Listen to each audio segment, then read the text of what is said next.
Hello.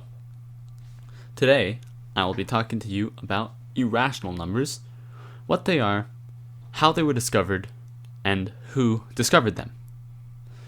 Now, the answer to that last question is what I'm going to start off with. Hypasis.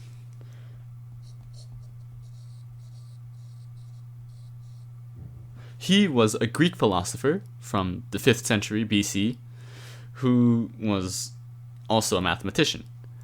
He was extremely intelligent and had great ideas and had great discoveries, such as irrational numbers. Of course, since irrational numbers were so frightening to the Greeks at the time, they put him to death. Irrational numbers made them quite irrational, should I say so myself. Now, what are irrational numbers? Well, simply put, irrational numbers are numbers that are not rational. And as I said last video, all rational numbers can be represented by fractions. Now, this rule that all rational numbers can be represented by fractions was still present back in 5th century BC. It was the driving rule behind math.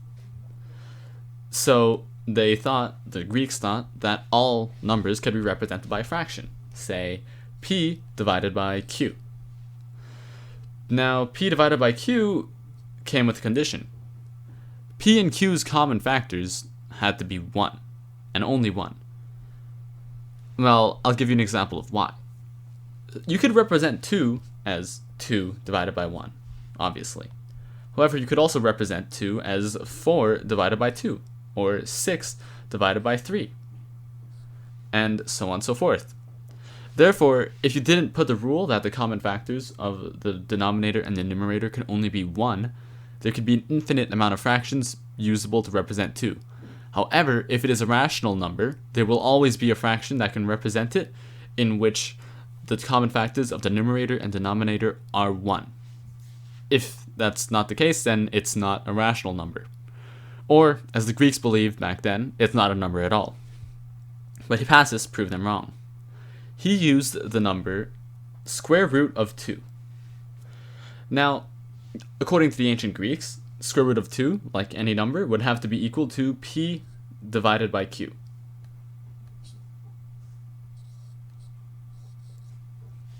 So he would simplify this square root of 2 equals p divided by q by multiplying both sides of the equation by q, which would give p equals square root of 2 multiplied by q. Now, to get rid of the square root, he would put the entire equation squared.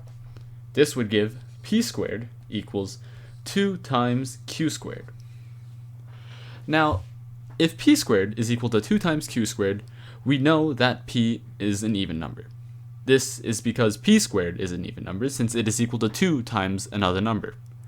And a number that is even will remain even if it's multiplied by itself. The same applies to odd numbers. If they are squared, they remain as odd numbers, which means that since p squared is even, p is also even. So we could represent p this way. P equals 2n, because since it is even, it has a factor of 2.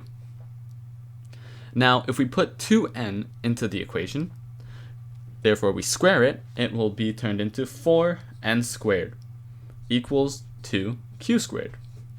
Now we can divide both sides by 2 again, and 2n squared would be equal to q squared. This proves that q is also even, because q squared is even.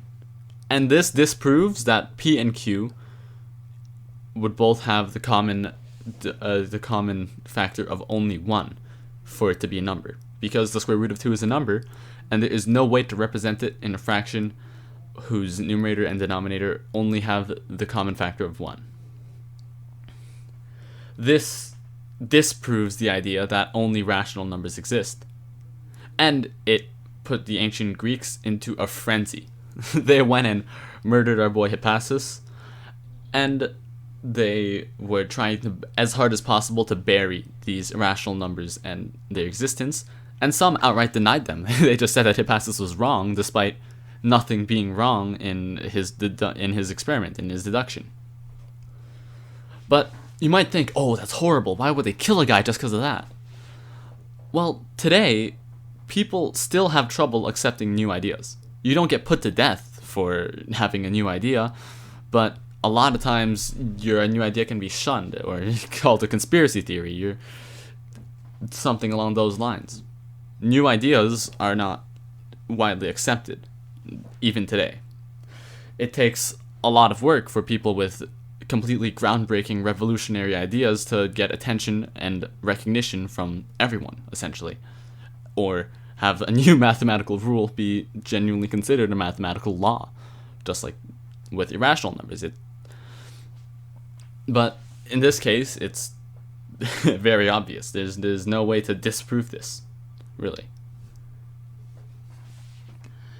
Now, how many irrational numbers are there relative to rational numbers?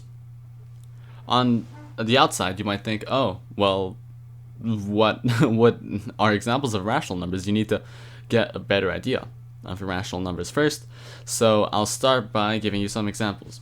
Most radicals, for example, the square root of 2, square root of 3, square root of 5, and so on, are all irrational numbers. And a more well-known example would be pi, which is equal to 3.1415 to infinity. The number after the dot is, unlike in the infinite recursive decimals we discussed last video, is infinite. However, there is no pattern to it. It doesn't have a recursive set of numbers, and it doesn't have any particular number repeating. Therefore, it is an infinite non-recursive number decimal, aka an irrational number.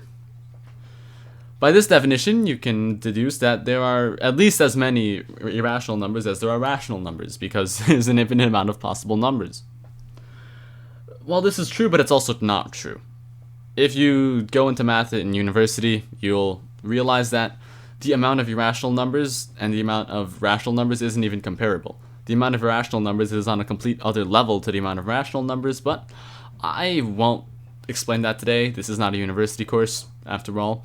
So, without further ado, you can go on about your day, and thank you for listening.